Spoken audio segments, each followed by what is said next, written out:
오늘 본문의 말씀을 가지고 은혜로 변화되는 우리라는 제목으로 함께 말씀 나누도록 하겠습니다. 지난 3일 동안 부흥 집회가 있었습니다. 홍민기 목사님을 모시고 귀한 말씀을 들었는데요.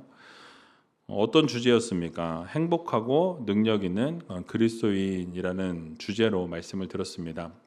정말 우리가 행복할 뿐만 아니라 또 능력 있는 그런 그리스도인이 되어야 한다라는 거죠. 근데 신기하게도 오늘 본문 이 말씀을 이전에 준비를 해놨는데 연결이 되더라고요. 나중에 보니까. 그래서 우리가 정말 하나님의 은혜를 받았으면 삶은 변화되어져야 합니다. 왜냐하면 진정한 은혜를 받은 우리라면 그 받은 은혜를 가지고 이 세상에서 승리하면서 하나님 앞에 영광된 삶을 살아가야 한다라는 것이죠. 그래서 여러분들 이 받은 말씀을 마음에 새기시고 정말 행복한 그리스도인으로, 또 행복한 것에서 멈추는 것이 아니라 능력 있는 정말 그리스도인으로 그렇게 살아갈 수 있는 믿음의 자녀들이 다 되시기 바랍니다. 이제 날씨가 제법 더워졌습니다. 여름이 다가온 것 같고요. 걱정이 되는 것은 이제 또 여름이 오면 열대야 현상이 밤에 더운 시간들이 지속될 텐데 여러분 건강 관리 잘 하시고 또 에어컨 오래 쏘시다 보면 냉방병 걸릴 수 있습니다. 여러분 아프지 않도록 조심하시면 좋을 것 같습니다. 오늘은 리딩 지저스 순서에 따라서 디도서 말씀을 같이 살펴보려고 하는데요. 이 성도들에게 있어서 은혜라는 단어, 우리가 찬양도 자주 부르지만 이 은혜라는 단어가 상당히 익숙한 단어입니다. 우리가 은혜라는 이 단어를 아주 쉽게 사용하는 것을 보게 되죠. 찬송가에도 보면 은혜라는 단어가 많이 나와 있고요. 오늘 부르는 찬송에 은혜라는 단어가 지속적으로 되어 있고 또 결단송 역시도 은혜라는 찬양입니다. 이처럼 은혜라는 단어가 많이 사용이 되어지고 기도할 때도 우리가 은혜라는 단어를 지속적으로 사용하는 것을 보게 됩니다. 또 사람들과 대화를 나눔에 있어서도 은혜라는 단어를 사용하죠. 은혜 받았어? 은혜가 충만해. 이제 이런 이야기들을 우리가 하는 것을 보게 되죠. 대화를 하면서도 은혜라는 말이 익숙하고 친숙한 단어가 바로 은혜라는 것입니다. 자, 그런데 한 가지 의문이 드는 것이 무엇이냐면 우리가 이렇게 익숙한 은혜라는 단어를 사용하면서 살아가는데 과연 그렇게 우리가 받은 은혜대로 살아가고 있느냐라는 것에 우리가 퀘스천 마크가 달린다라는 것이죠. 그러니까 얼마나 변화된 삶을 살아가고 있냐라는 거예요. 받은 은혜가 있으면 우리가 은혜를 받았으니 어떻게 되어져야 합니까? 그 은혜대로 살아가는 성도들이 되어야 한다라는 것이죠. 그런데 우리의 삶을 들여다보니까 받은 은혜만큼 살아가지 못하고 세상 가운데서 어떻게 살아갑니까? 찌들릴 때도 있고 눌릴 때도 있고 좌절할 때도 있고 낙심할 때도 있더라는 거죠. 은혜를 받았는데 강건하게 나아가고 하나님의 친백성으로서 살아가는 것이 아니라 힘들고 어려운 순간들이 찾아올 때 좌절하게 되고 넘어지게 되더라는 거예요. 근데 정말로 은혜를 받았고 정말로 놀라운 하나님의 어루만지심을 경험했다면 여러분 분명히 변화된 삶이 동반되어져야 한다라는 것을 여러분들 모두 기억하시기 바랍니다.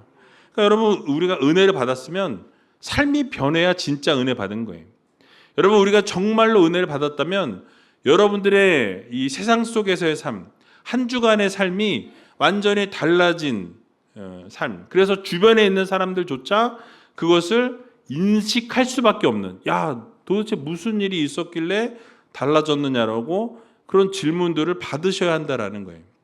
그래서 여러분들이 세상 가운데에서 살아갈 때 은혜 받았으면 그 받은 은혜로 그렇게 하나님이 기뻐하시는 그러한 삶을 살아갈 수 있는 믿음의 성도님들이 다 되시기 바랍니다. 오늘 본문인 디도서 2장 11절을 보게 되니까 이렇게 말씀을 시작합니다. 같이 한번 11절 말씀 읽어보겠습니다. 모든 사람에게 구원을 주시는 하나님의 은혜가 나타나. 아멘.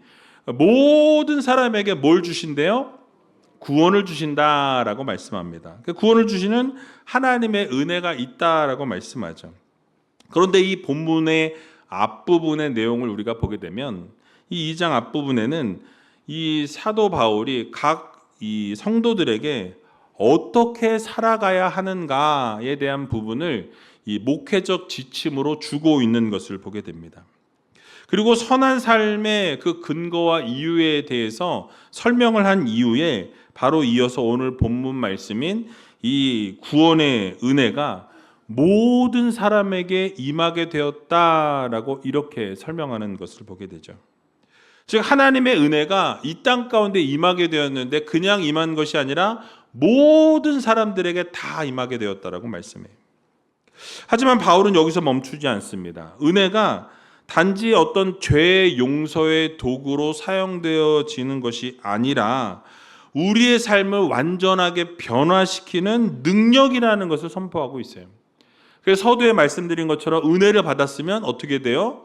우리의 삶이 변화되어지고 능력 있는 삶을 살게 되고 우리가 어둠의 세력에 눌려 살아가는 것이 아니라 하나님의 자녀로서의 삶을 살게 되고 빛의 삶을 살게 된다라는 것을 강조해 주고 있는 것입니다. 그래서 하나님의 은혜로 말미암아서 모든 사람에게 무엇이 구원이 임하게 되었다라고 말씀하고 있는 거예요. 즉 은혜는 여러분 능력입니다. 여러분 즉 은혜는 구원이라는 거예요. 은혜는 삶의 변화를 일으키게 되고요. 은혜 받은 사람들에게는 역사와 기적이 일어나게 된다라는 것을 여러분들 모두 믿으시기 바랍니다. 그러므로 어떻게 돼야 돼요? 우리는 은혜를 얻어야 돼요. 그리고 은혜를 받아야 돼요. 그리고 그 은혜를 누려야 됩니다. 그리고 우리가 누릴 뿐만 아니라 그 은혜를 나누어 줄 수 있는 성도들이 되어야 한다라는 거예요. 그래서 여러분 모든 사람에게 구원을 주시는 하나님의 은혜가 나타났다라고 이 말하는 이 한 구절이 어쩌면 이 성경과 이 복음에 계시된 모든 진리의 어떻게 보면 요약본이다라고도 우리는 생각해 볼 수 있어요. 동시에 기독교를 여타의 종교와 어떤 윤리와 구분해 주는 특징이라고도 말씀드릴 수 있습니다. 근데 지금까지 많은 사람들이 이러한 사실을 분명히 깨닫지 못해서 갖가지 어떤 오해와 어떤 억측을 갖다 붙이기도 하면서 구원의 어떤 이 확신이 그런 확신 자체가 흔들리는 경우들이 있었다라는 거예요. 그렇다면 여러분 도대체 하나님의 구원의 은혜가 무엇이냐라는 거예요. 이것을 여러분들에게 알려드리기 이전에 어떤 예화를 한번 생각해 보면 쉽게 여러분 이해할 수 있습니다. 어느 날 한 가난한 농부가 농사를 지으면서 자기 자신의 돈이 부족했어요. 그래서 자금을 얻기 위해서 그 한 마을의 은행을 찾아가게 됩니다. 그리고 지점장을 만나게 돼요. 그 지점장이 농부의 어떤 경제적인 상태와 이 백그라운드와 모든 것을 꼼꼼히 조사한 이후에 그 농부에게 이렇게 말했다라고 합니다. 당신에게 나쁜 소식과 좋은 소식이 있습니다. 어떠한 것을 먼저 들으시겠습니까? 라고 말씀을 드리게 돼요. 그러자 농부는 긴장을 하면서 나쁜 소식을 먼저 듣고 좋은 소식을 나중에 듣겠습니다. 라고 대답하게 됩니다. 그러자 지점장이 말합니다. 유감스럽지만 선생님은 담보로 할 만한 재산이 없기 때문에 대출을 해드리기가 어렵습니다. 라고 이렇게 대답하게 됩니다. 이 말을 들은 농부는 실망스러운 표정을 지으면서 안 됐군요. 라고 이렇게 대답하게 되죠. 그러자 지점장은 계속해서 이야기합니다. 게다가 선생님은 이미 부채가 많이 있으셔서 어느 은행을 가셔도 대출이 받기가 어렵습니다. 라고 이렇게 말했던 거예요. 자, 그러자 농부는 어떻게 했습니까? 이 마음 가운데 실망이 찾아왔어요. 고개를 푹 숙이면서 그러면 좋은 소식은 무엇입니까? 라고 이렇게 묻게 되죠. 자, 그러자 이 지점장이 온화한 미소를 지으면서 이렇게 대답했다고 합니다. 예, 말씀드린 것이 모두 사실이지만 아무리 그렇다 할지라도 저는 선생님을 우리 은행에 VIP 고객으로 삼고 거래를 계속해서 진행할 예정입니다. 라고 이렇게 대답했다고 합니다. 여러분, 무슨 뜻일까요? 하나님도 우리를 그렇게 대하신다라는 말씀이에요. 곧 인류가 태초부터 하나님으로부터 범죄하여서 멀어졌고 하나님으로부터 심판을 받게 되었지만은 그래서 죄인으로 낙인을 받았고 찍혔지만 그래서 여러분 어떻게 되었습니까? 우리가 모두가 죄인이었고 그리고 영적인 파산 상태에 이르게 되었다라고 성경은 말씀합니다. 그럼에도 불구하고 하나님은 어떻게 하셨어요? 여전히 우리를 사랑하시고 여전히 친백성 삼으시기 원하신다라고 말씀하시는 것을 보게 됩니다. 그러니까 우리는 이미 하나님을 저버렸고 죄 가운데 머물르게 되었고 하나님을 등진 상황이 되었고 하나님을 떠난 사람들이 되었다라는 거예요. 그럼에도 불구하고 하나님은 어떻게 하신다? 우리를 사랑하시고 은혜를 베푸시기 원하신다라는 것을 여러분들 모두 믿으시기 바랍니다. 그래서 하나님께서 어떻게 하셨습니까? 지속적으로 하나님의 종들을 보내셔서 언약을 계속해서 맺으시는 것을 우리는 성경을 통해서 보게 된다는 거예요. 그것도 모자라 어떻게 하셨습니까? 결국 독생자 예수 그리스도 하나밖에 없는 아들을 이 땅 가운데 보내셔서 십자가를 지게 하시는 것을 우리는 보게 됩니다. 그러니까 사회로부터 버림을 받은 자들과 정말 짐승같이 살아가는 그러한 자들을 위해서 예수 그리스도를 이 땅 가운데 보내셔서 십자가를 지게 하셨다라는 거예요. 물과 피를 다 쏟게 하시고 우리에게 영원한 생명을 허락하게 만들어 주셨다라는 겁니다. 여러분, 천국 생명을 선포해 주셨습니다. 영원히 갚을 길 없는 모든 사람들의 그 영적인 부채를 청산하기 위해서 예수님께서 십자가를 져 주셨다라는 거예요. 그래서 어떻게 되었습니까? 지옥으로 갈 수밖에 없었던, 우리가 영원히 죽을 수밖에 없었던 우리들이 어떻게 되었어요? 영원한 생명으로 옮겨졌음을 여러분들 모두 믿으시기 바랍니다. 그래서 여러분, 우리들의 천국 백성 삼아 주셔서 가장 높은 자리로 우리를 옮겨주셨다라는 거예요. 바로 이것이 아무 조건 없이 주시는 하나님의 은혜요, 모든 사람을 향한 선포된 구원의 복된 소식임을 여러분 모두 믿으시기 바랍니다. 그래서 이러한 은혜를 선포하신 분이 바로 우리 하나님 한 분뿐이시라는 거예요. 여러분들에게 은혜를 구원으로 선물로 주셨다라는 것이에요. 근데 그럼에도 불구하고 어떠합니까? 많은 사람들은 그것을 믿지 않는다라는 거예요. 여기에 무엇인가 인간적인 조건이 덧붙여져야 한다라고 생각하는 그런 사람들이 있다라는 거예요.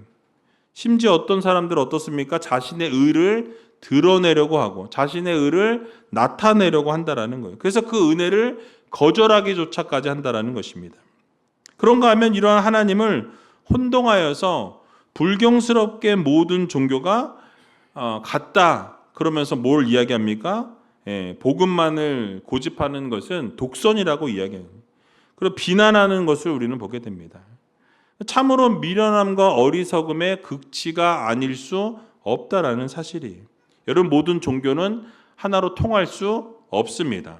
오직 예수 그리스도만이 진리요 생명이라는 것을 여러분 모두 믿으시기 바랍니다.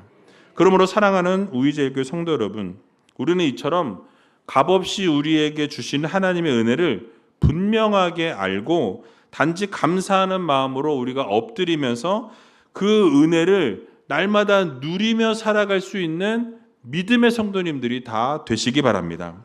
그래서 우리가 어떠한 상태에 있든지 하나님은 여러분을 하나님의 친백성으로 삼아 주신다라는 거예요. 세상은 그 사람이 어떠한 상황에 있고 어떠한 환경 가운데 놓여 있는지 따져보고 계산해보고 그것이 나에게 유익이 되나 되지 않느냐를 먼저 보지만 하나님은 그런 하나님이 아니라는 거예요. 여러분이 어떠한 상황에 놓여 있든 어떤 부채를 갖고 있든 어떠한 죄와 어떠한 문제가 있든 여러분들 품에 안으시고 자녀 삼으시고 백성 삼아주시는 놀라운 하나님의 그 사랑이 은혜가 있다라는 것을 여러분들 모두 기억하시기 바랍니다. 그래서 우리는 그 은혜에 감사하면서 그 은혜를 조금이라도 갚으려는 삶을 살아내야 한다라는 거예요. 그래서 여러분, 이 세상 가운데에서 어떻게 해야 합니까? 하나님의 자녀로서 백성으로서의 삶을 살아가야 할 것입니다. 그래서 오늘 이 시간에 우리는 하나님의 은혜가 그럼 우리를 어떻게 양육하고 또 우리를 어떻게 그 은혜가 변화시키고 하나님의 백성으로 우리를 어떻게 세워주시는지를 세 가지를 놓고 같이 살펴보려고 합니다. 첫 번째로는 하나님의 은혜는 우리를 양육한다라고 이렇게 말씀합니다. 오늘 본문 12절 말씀인데요. 같이 한번 읽어보겠습니다. 우리를 양육하시되 경건치 않은 것과 이 세상 정욕을 다 버리고 근신함과 의로움과 경건함으로 이 세상에 살고. 아멘. 자, 여기서 양육하다라는 이 단어는 파이디오라는 이 단어가 쓰였습니다. 이 여러분 파이디온이라는 이 단체를 아시는 분도 계실 거예요.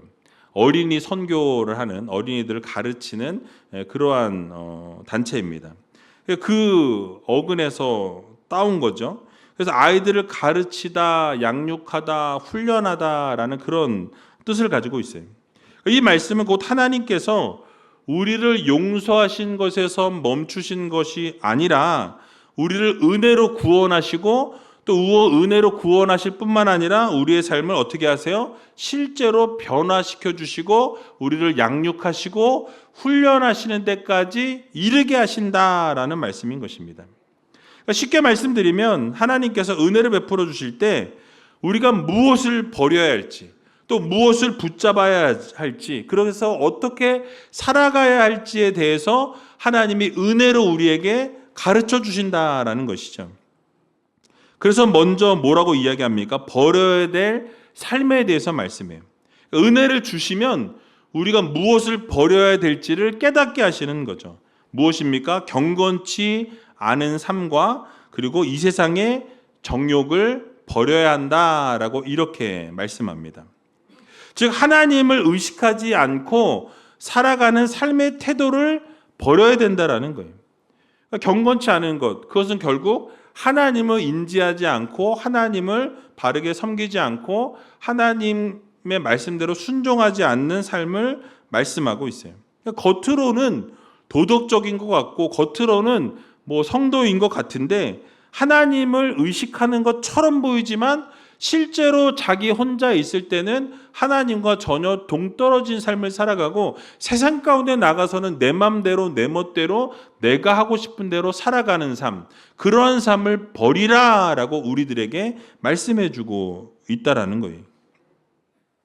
여러분, 그래서 자기 중심의 삶을 버리고 하나님 없는 삶을 내려놓으라고 우리들에게 강조해 주고 있는 것입니다. 뿐만 아니라 이 세상의 정욕도 내려놓아야 한다라고 말씀합니다. 즉 눈에 보이는 그 삶에 이끌리는 것을 중단하라는 거예요. 즉 물질주의, 쾌락주의, 욕망에 지배되고 성공에 집착하는 삶을 내려놓으라는 것입니다. 그래서 여러분 결국 그러한 모든 것에 일시적으로 마음을 빼앗기는 그 모든 삶을 어떻게 해라? 중지해라. 이제는 그것을 하나님 앞에 다 내려놓아라 라고 이렇게 말씀하고 있는 것입니다. 이러한 모습은 결국 하나님의 은혜를 거스르는 모습이기 때문에 그러한 삶이기 때문에 결국 하나님의 은혜를 받은 자들은 어떻게 해야 된다? 경건치 않은 삶과 그리고 이러한 모든 세상의 정욕들을 다 내려놓아야 한다라고 우리들에게 가르쳐 주고 있는 것이죠. 또 동시에 취해야 될 삶의 방식은 무엇이냐면 근신함과 의로움과 경건함을 우리는 취해야 한다라고 말씀하고 있어요. 여러분 근신함이라는 것은 무엇이냐면 신중함을 말씀합니다. 그러니까 어떤 우리가 감정이나 우리의 욕망에 취해서 움직이는 것이 아니라 절제함으로 우리를 통제하고 하나님 말씀 안에서 우리를 다스리는 것을 말씀하고 있어요. 성령의 열매 가운데 절제가 있지 않습니까? 그것과 연결되어지는 것이 바로 근신함이라는 단어예요. 여러분 의로움이라는 것은 무엇입니까? 여러분 의로운 삶을 살아가는 거예요. 그러니까 타인에 대한 태도인데 우리가 정결함으로 살고 정직하게 살고 바르게 사는 삶을 말씀하고 있습니다. 공의롭게 이웃과 함께 나누고 어떤 이웃과의 관계를 바르게 세워나가는 것을 의롭다라고 말씀할 수 있는 것이죠. 경건함이라는 것은 무엇입니까? 하나님을 향한 태도예요. 여러분, 하나님을 경외하고 하나님을 예배하고 하나님 중심으로 살아가는 삶이 경건한 삶이죠. 하나님의 뜻에 순종하는 태도를 말씀합니다. 결국 은혜 받은 사람들은 하나님이 은혜를 우리에게 주셨기 때문에 우리가 마음대로 살아갈 수 없다라는 거예요. 하나님이 말씀하시는 대로 순종하기 위해서 몸부림치고 하나님이 기뻐하시는 삶이 무엇인지 알기 때문에 세상의 유혹과 세상에서 하고 싶은 대로 살아가는 것이 아니라 나는 그렇게 살아가고 싶은 마음이 들지만 어떻게 하는 거예요? 그것을 절제하고 그것을 누르고 하나님의 말씀대로 순종하기 위해서 몸부림치는 삶을 살아가는 것, 그렇게 살아가기 위해 최선을 다하는 것, 이것이 바로 하나님이 기뻐하시는 삶이라는 것을 우리는 기억해야 할 것입니다. 결국 우리가 구원을 얻었기 때문에 우리의 삶이 거룩하게 이끌림을 받는 거예요. 근데 이끌림을 그렇게 거룩한 삶을 살기 위해서 이끌림을 받다 보면 여러분 어떻게 되어집니까? 우리의 정욕은 점점 어떻게 되어져요? 멀어지게 된다라는 거죠. 구별된 삶을 살아가는 거예요. 세상과는 구별된 삶을 결국 살아가게 되고 근신함으로, 의로움으로, 경건함으로 살아가는 성도로 거듭나야 한다라는 것입니다. 즉, 내 생각이나 내 판단이나 내가 하고 싶은 것은 이제 어떻게 해요? 내려놓는 훈련을 해 나가는 거예요. 그래서 이제는 하나님 말씀에 순종하고 하나님 말씀에 복종하고 하나님의 은혜로 양육되어지고 훈련하기로 결단하는 믿음의 성도님들이 다 되시기 바랍니다. 그래서 이번 한 주간 여러분 살아갈 때 어떻게 해야 될까요? 하나님이 말씀하신 것을 붙들고, 그래서 여러분 세상을 바라보고 살아가는 우리가 아니라 하나님의 말씀을 붙들고 하나님이 기뻐하시고 하나님이 요구하시는 대로 순종하며 살아갈 수 있는 저와 여러분들이 다 되시길 주님의 이름으로 간절히 축원드립니다. 두 번째로는 은혜는 우리를 기다리는 자로 만든다라고 이렇게 설명합니다. 오늘 13절 말씀인데요. 같이 한번 13절 말씀 읽어보도록 하겠습니다. 복스러운 소망과 우리의 크신 하나님 구주 예수 그리스도의 영광이 나타나심을 기다리게 하셨으니 아멘. 자, 여기서 복스러운 소망이라는 것은 그 예수 그리스도의 재림을 말씀합니다. 그러니까 초대교회 성도들이 여러분 아시는 것처럼 고난을 받았고 핍박을 받았고 환난 가운데 있었던 것을 우리는 성경을 통해서 보게 됩니다. 근데 그들이 뭘 기대했냐면 예수님이 다시 오셔서 재림하셔서 자신들의 모든 것들을 회복시켜 주실 것을 기다리고 고대했다라는 거예요. 그래서 의로 심판해 주시고 영광의 나라를 이룰 때까지 그들은 어떻게 해요? 기다리고 기대하면서 기도했다라는 거예요. 그래서 사도 바울 역시도 여러분 어떠했습니까? 어렵고 힘든 시간들을 보냈다라는 거예요. 그러면서 주님의 재림을 소망하고 희망하고 기다렸다라는 거죠. 그러면서 현재의 고난을 어떻게 해요? 장차 영광에 비교할 수 없다라고 생각하면서 견뎌낼 것을 강조하는 것을 우리는 보게 됩니다. 또한 진짜로 은혜를 경험한 사람은 여러분 어떻습니까? 시간을 다르게 사용한다라는 거죠. 여러분 세상 사람들은 어떻습니까? 바로 지금 당장의 이익을 따르게 된다라는 거죠. 당장의 눈앞의 이익을 쫓는 자들이라는 거예요. 빠른 성취와 눈에 보이는 결과를 쫓는 삶을 살아가는 것이 세상의 이치라는 거죠. 하지만 은혜를 입은 자들은 어떠하냐면 묵묵히 기다릴 줄 안다라는 거예요. 여러분 소망을 바라보면서 하나님의 영광의 날을 기대하면서 그 재림을 바라보는 믿음을 가지고 인내하며 기다릴 줄 아는 믿음의 성도들이 되어야 할 것입니다. 그래서 은혜를 입은 자들은 하늘을 바라보면서 예수 그리스도의 재림을 기다리면서 그러한 삶을 살아가는 성도가 되어야 한다는 거예요. 오늘 본문에 나오는 것처럼 복스러운 소망, 즉 예수님의 재림을 기대하면서 예수 그리스도의 그 영광을 나타나심을 기다리는, 그러니까 인내할 줄 아는 그런 성도가 되어야 한다는 것입니다. 여러분, 주님께서 다시 오신다라는 사실은 은혜를 입은 사람들에게 있어서, 은혜를 입은 성도들에게 있어서 어떠한 것입니까? 기쁨이고 능력이라는 거예요. 아, 주님께서 이제 오셔서 다시 우리에게 능력을 주시고 회복을 시켜주시고 놀라운 기적을 베풀어 주실 것을 믿기에 어떻습니까? 인내할 수 있는 거예요. 견뎌낼 수 있다라는 거예요.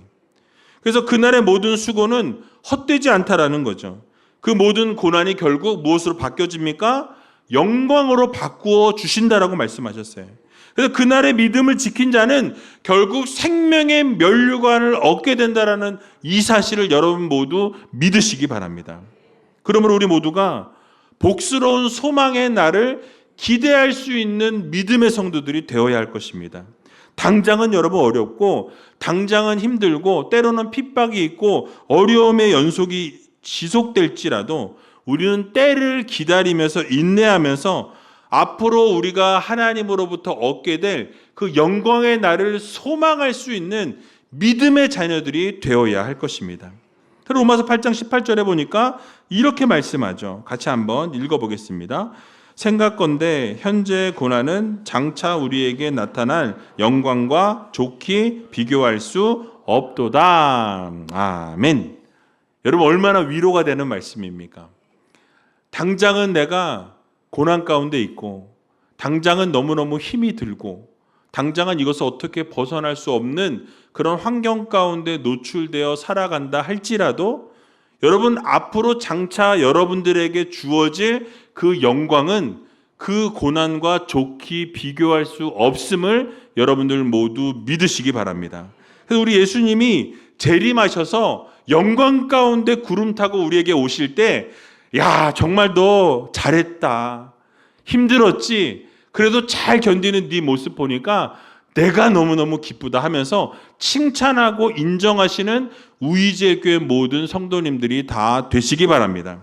그래서 우리는 선한 싸움을 잘 싸우고 달려갈 길을 우리가 잘 마치고 믿음을 지키는 그런 성도들이 되어야 할 것입니다. 결국 그러면 하나님이 우리에게 면류관을 준비하신다라는 거예요. 생명의 면류관을 우리에게 허락해 주신다라는 이 사실을 여러분 모두 믿으시고 끝까지 인내하고 끝까지 참고 절제하고 기다릴 수 있는 그런 귀한 우이제일교회 모든 성도님들이 다 되시길 주님의 이름으로 간절히 축원드립니다. 마지막으로 하나님이 주시는 은혜는 우리를 하나님의 백성으로 세우신다라고 이렇게 말씀하고 있어요. 여러분, 오늘 14절의 말씀인데요, 같이 한번 읽어보겠습니다. 그가 우리를 대신하여 자신을 주심은 모든 불법에서 우리를 구속하시고 우리를 깨끗하게 하사 선한 일에 열심하는 친백성이 되게 하려 하심이니라. 아멘. 여기서 그가 우리를 대신하여 라고 말씀하는데 그가 누구십니까? 예수 그리스도라는 거예요. 그러니까 주님께서 우리를 대신해서 어떻게 하셨어요? 생명을 내어 주셨다라는 것입니다. 그러니까 우리가 받아야 할 죄값이었고 우리가 심판받아 마땅한 자들이었는데 어떻게 하신 거예요? 우리를 대신해서 그 죄값을 예수 그리스도께서 십자가에서 치르셨다라는 거예요. 그래서 우리를 대신해서 생명을 내어 주셨다라고 말씀합니다. 그래서 심판을 대신 받으셨다라고 말씀해요. 뿐만 아니라 모든 불법에서부터 우리를 어떻게 하셨다? 구속하셨다, 구원하셨다라고 말씀하고 있습니다.